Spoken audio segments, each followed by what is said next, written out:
अनाशवान अखंड है मूल ध्वनि का नाम, करते हैं शुरुआत इसी से और बढ़ता जाए ज्ञान। नमस्कार, स्वागत है आप सभी का हमारे YouTube चैनल हिंदी व्याकरण 291 में। और व्याकरण में सबसे पहली सीढ़ी जो होती है वो अक्षर होता है। तो हम शुरुआत आज अक्षर से करते हैं। उसी अक्षर की बात कर रहे हैं जो अक्षर हम शुरू से, मतलब जब हम स्कूल जाना या न जाने से पहले भी शुरुआत करते हैं, सीखते हैं, उसी से पढ़ना लिखना बोलना हम सीखते हैं, उसी अक्षर की बात कर रहे हैं।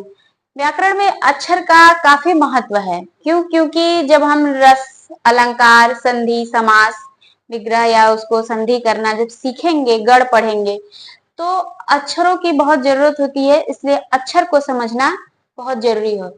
तो हम सबसे पहले अक्षर की परिभाषा आपको बता रहे हैं। अनाशवान,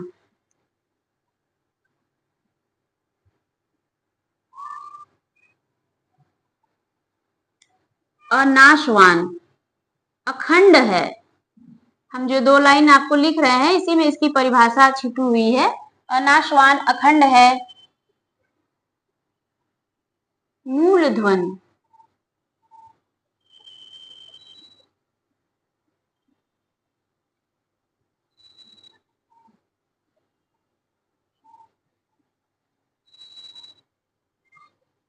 करते हैं शुरुआत इसी से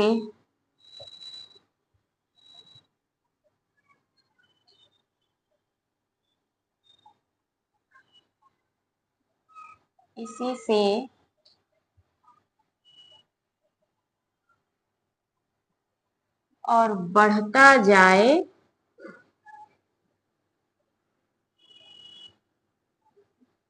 ज्ञान।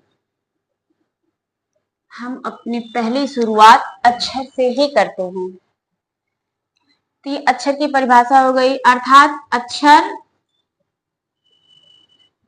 वे होते हैं, अगर आपसे कोई भी पूछे कि अक्षर क्या होते हैं, कोई भी कहते हैं अक्षर क्या होते हैं, तो अक्षर वे होते हैं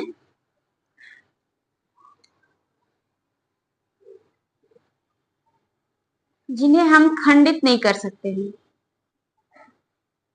हम आपको उदाहरण देके भी समझाएंगे, जिन्हें हम खंडित नहीं कर सकते हैं।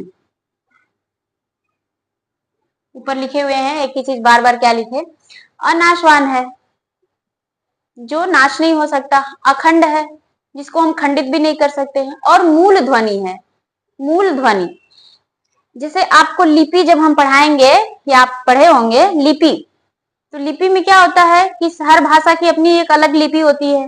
तो लिपि में जो मूल चिन्ह होते हैं, जो अक्षर होते हैं, उनका एक चिन्ह बनाया गया होता है। हर भाषाओं का अलग अलग अपना अपना होता है। जैसे इंग्लिश का रोमन है, उर्दू का फारसी है, वैसे ही सबका होता है। तो उसमें ये मूल ध्वनि होते हैं, मूल चिन्ह होते हैं। इनका एक विशेष आकार होता है, इन्हें हम खंडित भी नहीं कर सकते हैं, और ये मूल ध्वनि होते हैं।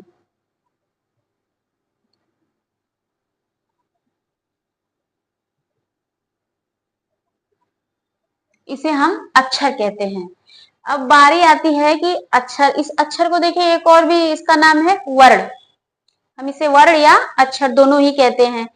ये चीज आपको पता चल गया कि एक मूल ध्वनि होती है, अखंड होती है, जिसको हम बांट नहीं सकते हैं, तोड़ नहीं सकते हैं। जैसे हम अ की बात करें तो अब इसमें हम क्या तोड़ेंगे, इसको हम नहीं तोड़ सकते हैं। तो ये हमारे अक्षर, वर्ण जो भी कह लीजिए, ठीक है।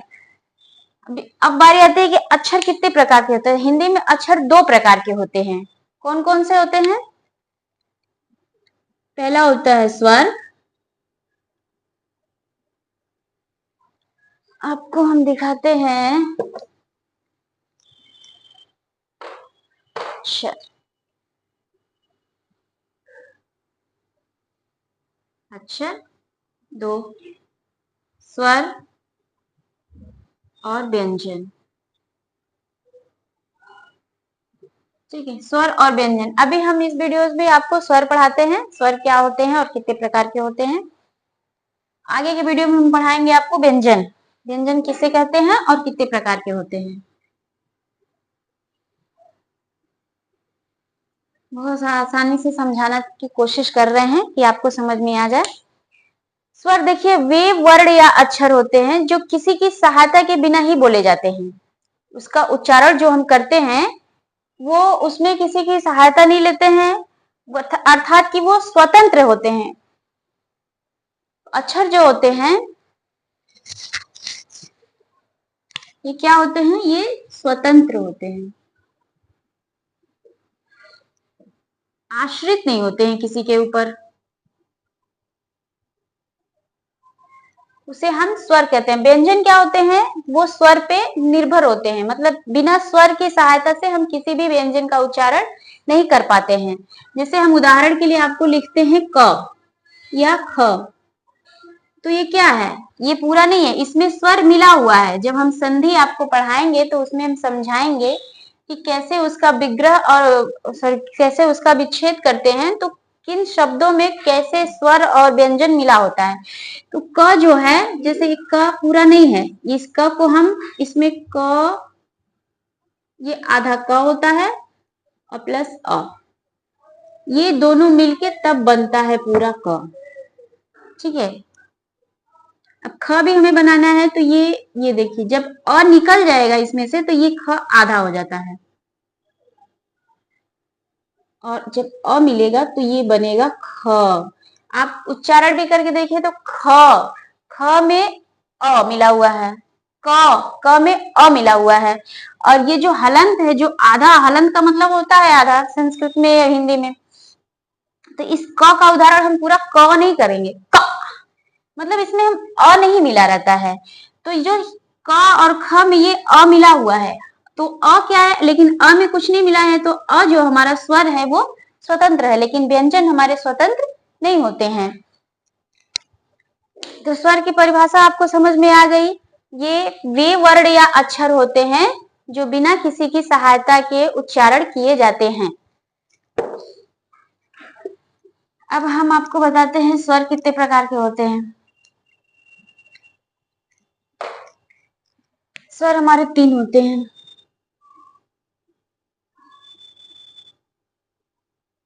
ह्रस्व स्वर, दीर्घ स्वर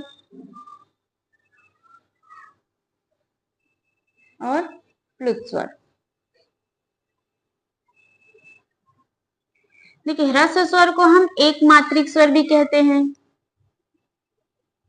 नाम से ही समझ में आ रहा होगा, एक मात्रिक स्वर।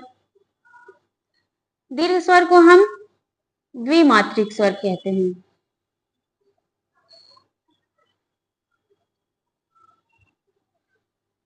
और इसको त्रिमात्रिक कहते हैं।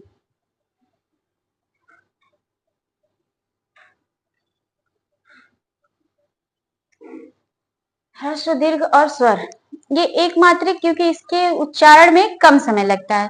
द्विमात्रिक जितना हम इसके उच्चारण में समय लगता है, इसका 2 गुना लगता है, और इसका 3 गुना इसमें लगता है। जैसे हम अ बोलते हैं तो ये हमारा एक मात्रिक हो गया, आ बोलेंगे द्विमात्रिक हो गया।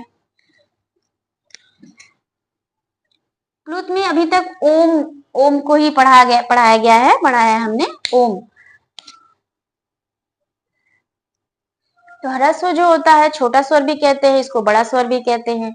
स्वर आप लोग 2 प्रकार से, ज्यादातर आप लोगों को 2 प्रकार का ही मिलेगा पढ़ने के लिए, पढ़ाने के लिए, छोटा स्वर और बड़ा स्वर, ह्रस्व और दीर्घ।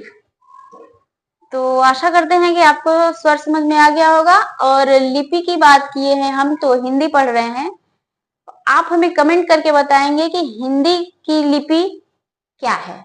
जैसे हमने आपको बताया अंग्रेजी की, रोमन, उर्दू की, फारसी, वैसे ही आप गुजराती की और हिंदी की लिपि हमें कमेंट करके बताएंगे कि कौन सी है। धन्यवाद।